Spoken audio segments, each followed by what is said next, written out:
ಈಗಿನ ಕೆಲ ಜೋಡಿಗಳು ತುಂಬಾ ಬೇಗ ಮೈಮರಿತಾರೆ. ಪ್ರೀತಿಯೊಂದಿದ್ರೆ ಜಗವೇ ಬೇಡ ಅನ್ನೋ ತರ ನಡೆದುಕೊಳ್ತಾರೆ.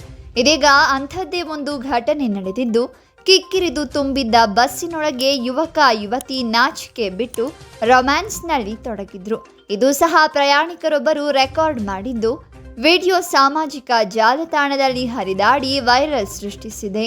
ಅಂತರ್ಜಾಲದಲ್ಲಿ ವೈರಲ್ ಆಗಿರುವ ವಿಡಿಯೋ ಒಡಿಸ್ಸಾದು ಅಂತ ಹೇಳಲಾಗ್ತಾ ಇದೆ. ಆದರೆ ಇದು ದೆಹಲಿ ಸಾರಿಗೆ ಸಂಸ್ಥೆಯ ಬಸ್ಸಿನಲ್ಲಿ ಈ ಘಟನೆ ನಡೆದಿದೆ ಅಂತ ಹೇಳಿಕೊಂಡು ಅದೇ ವಿಷಯವನ್ನ ಪ್ರಸಾರ ಮಾಡಲಾಗ್ತಾ ಇದೆ. ರೂರ್ಕೆಲಾದಲ್ಲಿ ಕಿಕ್ಕಿರಿದ ಕ್ರೂಟ್ ಬಸ್ನಲ್ಲಿ ಹಿಂಬದಿ ಸೀಟ್ನಲ್ಲಿ ಕುಳಿತಿರುವ ಜೋಡಿ ಬಸ್ ತುಂಬ ಪ್ರಯಾಣಿಕರು ಸಿಬ್ಬಂದಿ ಇರುವಾಗಲೇ ರೊಮ್ಯಾನ್ಸ್ಗೆ ತೊಡಗಿಕೊಳ್ತಾರೆ. ಮೊದಲು ಚುಂಬಿಸಲು ಪ್ರಾರಂಭಿಸ್ತಾರೆ, ಬಳಿಕ ಯುವಕನ ಮೇಲೆ ಬರುವ ಯುವತಿ ಮತ್ತಷ್ಟು ಹೆಚ್ಚು ಮಾಡ್ತಾಳೆ.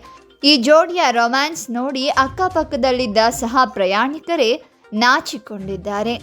ವೈರಲ್ ವಿಡಿಯೋಗೆ ಇಂಟರ್ನೆಟ್ ಬಳಕೆದಾರರು ಪ್ರತಿಕ್ರಿಯಿಸ್ತಾ ಇದ್ದು, ಸಾರ್ವಜನಿಕ ಸ್ಥಳಗಳಲ್ಲಿ ಇಂಥ ಅಶ್ಲೀಲ ಮತ್ತು ಆಕ್ಷೇಪಾರ್ಹ ಕೃತ್ಯಗಳನ್ನು ಮಾಡಿ ಸಿಕ್ಕಿಬಿದ್ದ ಈ ಜೋಡಿ ವಿರುದ್ಧ ಕಠಿಣ ಕ್ರಮಕ್ಕೆ ಒತ್ತಾಯಿಸಬೇಕು ಅಂತ ಪೊಲೀಸರಿಗೆ ಮನವಿ ಮಾಡಿದ್ದಾರೆ.